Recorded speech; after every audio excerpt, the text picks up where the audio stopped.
Major general Sikandar Mirza की बरतरफी के बाद अगली सुबह मैं अपने दफ्तर गया तो ऐवान सदारत में उल्लू बोल रहा था।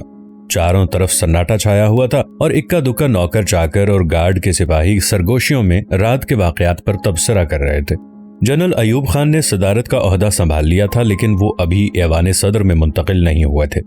मुझे यकीन था कि अब मुझे इस बैतुल जिन से छुटकारा नसीब हो जाएगा, क्योंकि नए सदर के लिए फौजी लोग जरूर अपनी पसंद का सेक्रेटरी रखना चाहेंगे। मैंने अपने कागजात दुरुस्त किए और दस्तूर के मुताबिक अपनी चार्ज रिपोर्ट तैयार कर ही रहा था कि यकायक यूनिफॉर्म में मलबूस जनरल अयूब खान मेरे कमरे की खिड़की में नमूदार हुए। वो इतने तवीलुल कामत थे कि अगर खिड़की के पास सीधे खड़े होकर बोलते तो छत के साथ बातें करते नजर आते। उन्होंने झुककर खिड़की की चौखट से आगे वाली दहलीज पर अपने दोनों हाथ रखे और मुझे बाहर आने को कहा। मुझे साथ लेकर वो काफी देर तक बाहर चबूतरे पर टहलते रहे।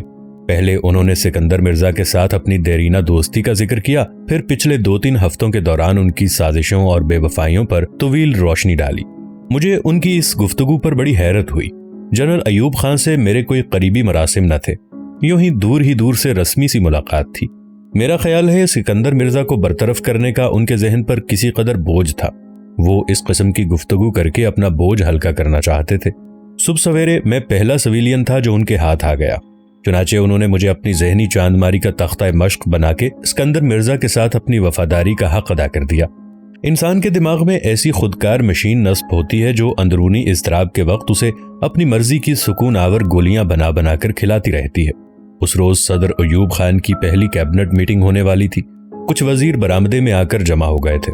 उन्हें देखकर सदर ने कहा, मैं चाहता हूं कि काबीना की पहली चंद मीटिंगों में तुम भी बैठो ताकि तुम मेरे ख्यालात से वाकिफ हो जाओ। ये मौका हाथ आते ही मैंने गुजारिश की, जनाब दरअसल मैं अपनी चार्ज रिपोर्ट मुकम्मल कर रहा था ताकि आप अपनी पसंद का नया सेक्रेटरी मुतय्यन कर लें। यह सुनकर सदर अयूब चलते चलते रुक गए और बोले, हम फौजी लोग हर बात की तहकीक करने के आदी हैं। हमने इंक्वायरी कर ली है, तुम किसी चीज में मुलव्विस नहीं हो, इसलिए मैंने तुमको अपना सेक्रेटरी मुकर्रर करने का फैसला किया है। यह सुनकर मेरा नफ्स कुछ फूल सा गया।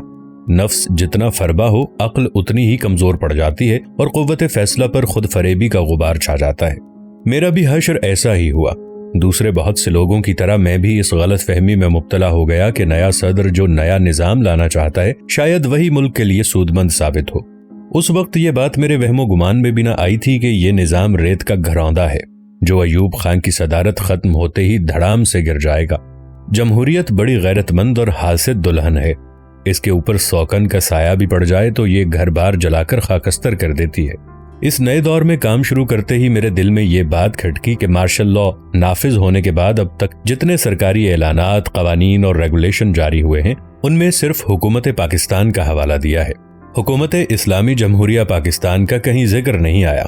पहले तो मैंने सोचा कि शायद ड्राफ्टिंग में गलती से एक आध बार ये फरूगुज़ाश्त हो गई होगी, लेकिन जब जरा तफसील से जायजा लिया तो मालूम हुआ कि जिस तवातुर से ये फरूगुज़ाश्त दोहराई जा रही है वो सहवन कम और इल्तजामन ज्यादा महसूस होती है। इस पर मैंने एक मुख्तसर से नोट में सदर अयूब की खिदमत में तजवीज़ पेश की कि अगर वो इजाज़त दें तो वजारत कानून और मार्शल लॉ हेडक्वार्टर की तवज्जो इस सूरत हाल की तरफ दिलाई जाए और उनको हिदायत दी जाए कि जारी शुदा तमाम ऐलानात और कवानीन की तस्हीह की जाए और आइंदा के लिए इस गलती को ना दोहराया जाए।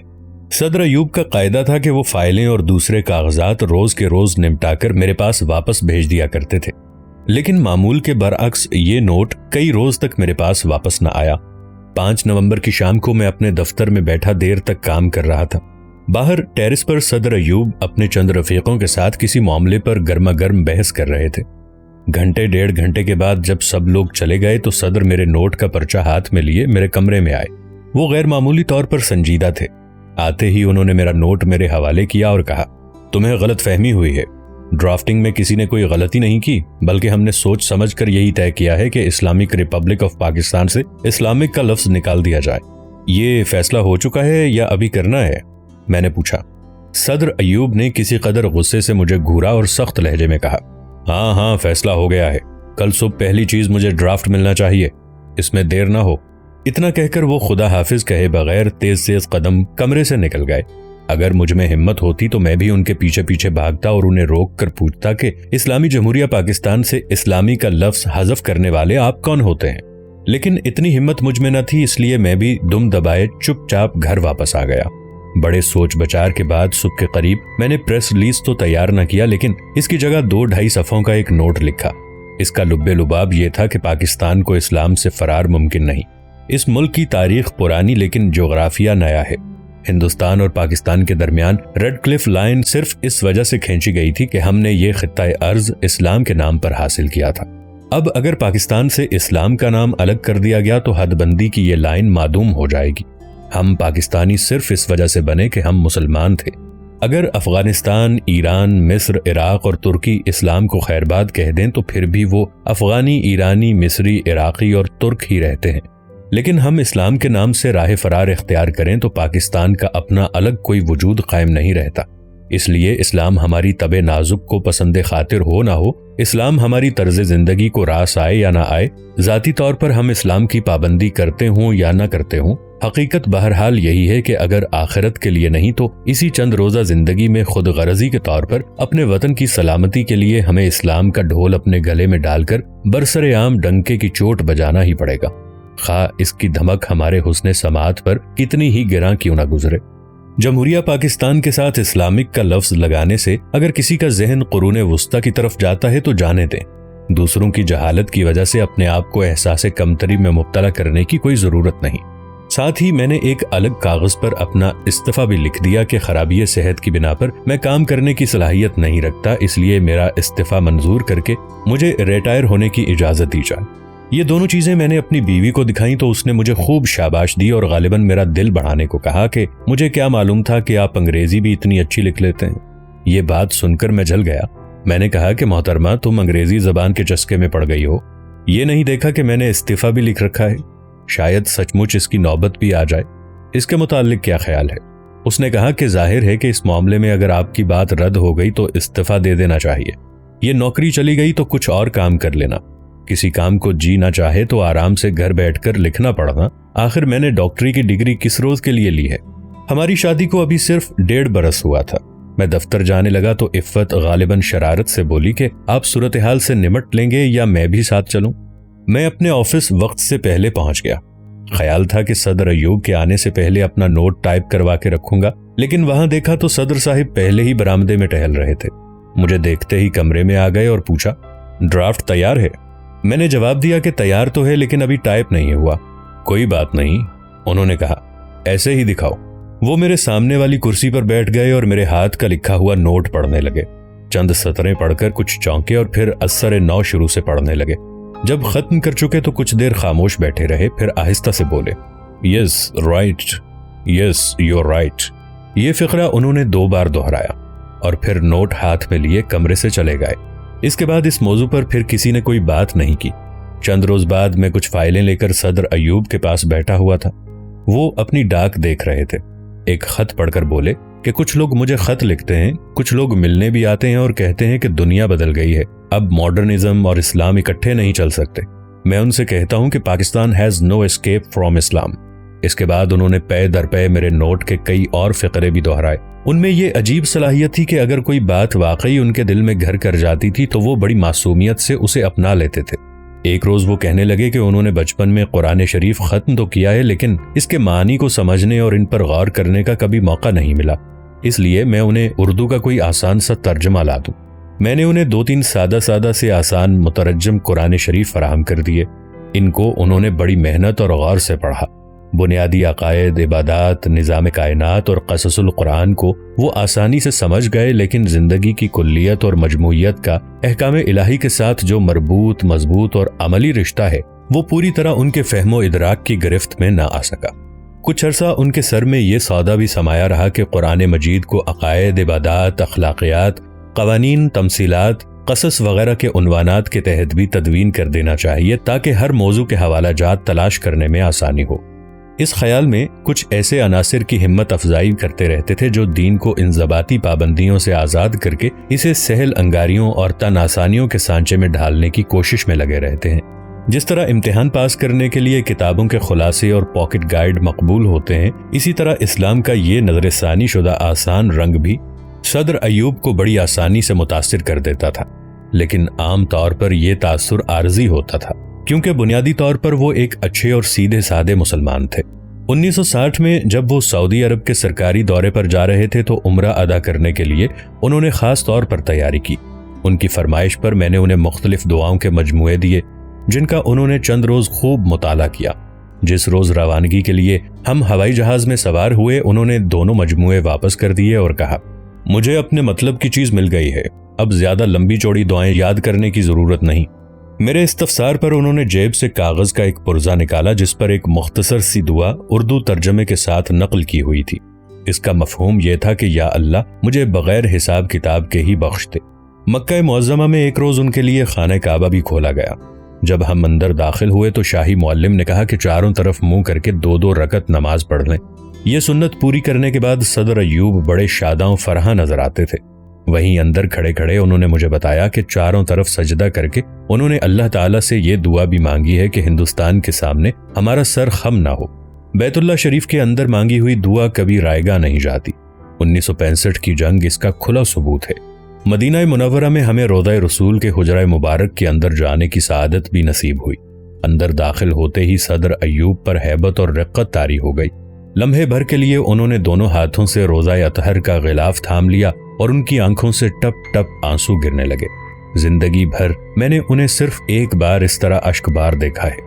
صدارت کا کام جنرل ایوب خان نے بڑی محنت، لگن، باقاعدگی اور سلیقے سے شروع کیا۔ سب فائلیں وہ غور سے پڑھتے تھے اور ان پر احکامات بھی اپنے ہاتھ سے لکھتے تھے۔ روز کی فائلیں روز نپٹا دیتے تھے، کچھ دن میں کچھ رات کے وقت۔ کبھی ایسا نہیں ہوا کہ کوئی فائل اگلے روز کے لیے اٹھا رکھی ہو۔ ہر روز اپنی ڈاک بھی پوری دیکھتے تھے۔ کچھ خطوط خود جواب دینے کے لیے منتخب کر لیتے تھے، باقی میرے حوالے کر دیتے تھے۔ اس زمانے میں صدر کے نام جتنے خط آتے تھے ان سب کے جواب ضرور دیے جاتے تھے۔ ایک روز پنجاب کے کسی گاؤں سے ایک دلجلے کا خط آیا جس میں بڑی سخت زبان استعمال کی ہوئی تھی اور کچھ گالی گلوچ بھی تھی۔ اس شخص کا کوئی چھوٹا سا معاملہ محکمہ مال میں اٹکا ہوا تھا اور کئی بار رشوت ادا کرنے کے بعد بھی سلجھنے میں نہ آتا تھا۔ اس نے دھمکی دی تھی کہ اگر اس کے ساتھ انصاف نہ ہوا تو وہ ساری عمر صدر ایوب کو بددعائیں دے دے کر مرے گا۔ میرے عملے نے بہت کہا کہ اس قسم کا خط صدر کو نہ دکھایا جائے کیونکہ اسے پڑھ کے وہ خامخواہ غصے میں آ جائیں گے یا پریشان ہوں گے، لیکن میں نے اس خط کو ان کی خدمت میں اس تجویز کے ساتھ پیش کیا کہ اس کا جواب خود صدر مملکت دیں۔ لاہور کے اگلے دورے میں اس شخص کو گورنر ہاؤس میں طلب کر کے اس کی بات سنی اور اس کا معاملہ گورنر کے سپرد کر کے جب تک وہ انجام تک پہنچ جائے اس کا پیچھا نہ چھوڑیں۔ یہ تجویز صدر ایوب کو پسند آ گئی اور اس پر عمل کر کے انہوں نے وقتاً فوقتاً مشرقی اور مغربی پاکستان میں بہت سے چھوٹے چھوٹے لوگوں کے چھوٹے مسائل حل کرنے میں بڑی مدد دی۔ صدر ایوب کا گھریلو ماحول بھی بڑا سادہ اور خوشگوار تھا۔ بیگم ایوب خاموش طبع، مرنجان مرنج اور پروقار خاتون تھی۔ ملک کی خاتون اول کے طور پر انہوں نے کبھی ذاتی پبلسٹی حاصل کرنے کی کوشش نہیں کی۔ اپنے بیٹوں کے لیے تو بڑی کمزور ماں ثابت ہوئی کیونکہ وہ ان میں سے بعض کی خطا کاریوں اور ناپسندیدہ حرکات پر بڑی محنت سے پردہ ڈالتی رہتی تھیں، لیکن بیٹیوں کی تربیت پر ان کا اثر بے حد خوشگوار تھا۔ صدر ایوب کی صاحبزادیاں حسن صورت اور حسن سیرت دونوں سے مالا مال تھیں اور ان کے کردار میں حیاداری اور خوش اخلاقی کا بڑا گہرا امتزاج تھا۔ گھر کے اندر بھی وہ کبھی اپنے والد کے سامنے ننگے سر نظر نہیں آتی تھی۔ ان میں سے کسی نے میری بیوی کو بتایا تھا کہ کبھی کبھی وہ دوپٹے کو بالوں کے ساتھ پنوں کے ذریعے ٹانگ کر رکھتی ہیں تاکہ بے خیالی میں سرک کر سر سے اتر نہ جائے۔ صدر ایوب کی سب سے چھوٹی صاحبزادی شکیلہ کی شادی ہوئی تو سادگی میں یہ تقریب بھی اپنی مثال آپ تھی۔ راولپنڈی سے ان کے ساتھ پرسنل سٹاف کے فقط ہم 4-5 آدمی ان کے گاؤں ریحانہ گئے۔ ان کے آبائی مکان کے ایک کھلے احاطے میں درختوں کی چھاؤں میں چند کرسیاں اور کچھ چارپائیاں بچھی ہوئی تھیں۔ وہاں بیٹھ کر ہم نے بارات کا استقبال کیا۔ نکاح کے بعد کھانا ہوا اور انتہائی سادگی کے ساتھ رخصتی ہو گئی۔ اس تقریب میں صرف گاؤں کے کچھ احباب اور برادری کے لوگ شریک ہوئے۔ نہ باجا گاجا، نہ ڈھول ڈھمکا، نہ تحفے تحائف۔ جس سادگی سے شادی کی تقریب ہوئی تھی اسی سادگی سے ہم نے اخبار میں ایک چھوٹی سی 2 سطری خبر چھپوا دی۔ ٹی وی کا دور تو ابھی نہیں آیا تھا لیکن ریڈیو پاکستان کے کسی بلیٹن میں اتنی سی خبر بھی نہ آئی۔ یہ دیکھ کر چند وزیر، افسر اور پیشہ ور خوشامدی صدر ایوب کے سر ہو گئے کہ اس سادہ تقریب کی خاطر خواہ پبلسٹی نہ ہونے کی وجہ سے ان کا امیج بڑھانے کا ایک سنہری موقع ہاتھ سے نکل گیا ہے۔ یہ بات ان کے کانوں میں بار بار اتنی شدت سے بھری گئی کہ رفتہ رفتہ وہ بھی تذبذب کے عالم میں مبتلا ہو گئے۔ ایک روز میں کسی کام سے ان کے پاس گیا تو ایک ایسا ہی خوشامدی ٹولہ انہیں اپنے نرغے میں لیے بیٹھا تھا۔ مجھے دیکھتے ہی وہ لوگ پنجے جھاڑ کر میرے پیچھے بھی پڑ گئے کہ صدر مملکت کے امیج کو فروغ دینے کا ایسا اچھا موقع کیوں ضائع کر دیا۔ میں خاموشی سے کھڑا ہوا ان کی چخ چخ بک بک سنتا رہا۔ جب ان کا غوغا بند ہوا تو میں نے اپنے الفاظ کو قلفی کی طرح برف میں جما کر بڑے ادب سے کہا، اگر اس موقع پر آپ صاحبان بھی مدعو ہوتے تو آپ کو بھی ضرور محسوس ہوتا کہ اس تقریب کی سادگی میں بڑا خلوص تھا۔ اب اسے اشتہاری سٹنٹ میں تبدیل کرنا کسی طرح بھی مناسب نہیں، بلکہ خلوص میں ریا کی کھوٹ ملانا بے برکتی کا باعث بن جاتا ہے۔ میری بات تو غالباً کسی کو پسند نہ آئی، لیکن اتنا فائدہ ضرور ہوا کہ اس موضوع پر مزید چوں چوں بند ہو گئی۔ دفتر کے اندر، دفتر کے باہر صدر ایوب کے سر پر ہمیشہ کام کی دھن سوار رہتی تھی۔ صدارت کا عہدہ سنبھالنے کے بعد مجھے ان کو کافی عرصے تک کسی قدر قریب سے دیکھنے کا موقع ملا ہے۔ میں نے انہیں کبھی ایسی باتوں میں زیادہ وقت ضائع کرتے نہیں پایا جن کا تعلق کسی نہ کسی طرح کام کے کسی نہ کسی شعبے سے نہ ہو۔ ان کے پاس ہمیشہ ایک نوٹ بک رہتی جس میں وہ تاریخ ڈال کر ہر وہ بات درج کرتے جاتے جو اس روز ان کو خود سوجتی تھی یا کسی سے سنتے تھے یا کہیں پڑھ لیتے تھے۔ ہر اندراج کا نمبر شمار بھی لکھا جاتا تھا جو نوٹ بک کے شروع سے آخر تک مسلسل چلتا تھا۔ اس طرح درج شدہ باتوں کو وہ کابینہ کے اجلاس یا گورنروں، وزیروں یا افسروں کے ساتھ اٹھاتے تھے، اور جب ان پر عمل درآمد ہو جاتا تھا تو اس پر نشان لگا دیتے تھے۔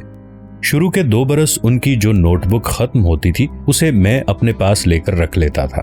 میرے پاس اس قسم کی 4 کاپیاں محفوظ ہیں۔ ان سب کو ملا کر ان کے اندراجات کی کل تعداد 125 ہے۔ یہ سطور لکھنے کے لیے میں نے ان کا کسی قدر غور سے جائزہ لیا تو ملکی امور کے چھوٹے سے چھوٹے اور بڑے سے بڑے بے شمار معاملات پر ان کا تفصیلی عبور دیکھ کر بے ساختہ داد دینے کو جی چاہا۔ گورنروں کی تقرریاں، وزیروں کے دورے، سفیروں سے گفتگو، امریکن ایڈ، نمایاں قابلیت کے چھوٹے بڑے افسروں کی نشاندہی، کسی جگہ کھاد کی سپلائی، کہیں پانی کی کمی، کسی کی پینشن کا معاملہ، سیم اور تھور کے مسائل، افریقہ میں اسلام کی تبلیغ، ریڈیو سے درس قرآن، بین الاقوامی معاملات، ایسے بے شمار موضوعات ہیں جن سے یہ 4 کاپیاں بھری پڑی ہیں۔ ہو حلقہ یاراں تو بریشم کی طرح نرم، رزم حق و باطل ہو تو فولاد ہے مومن۔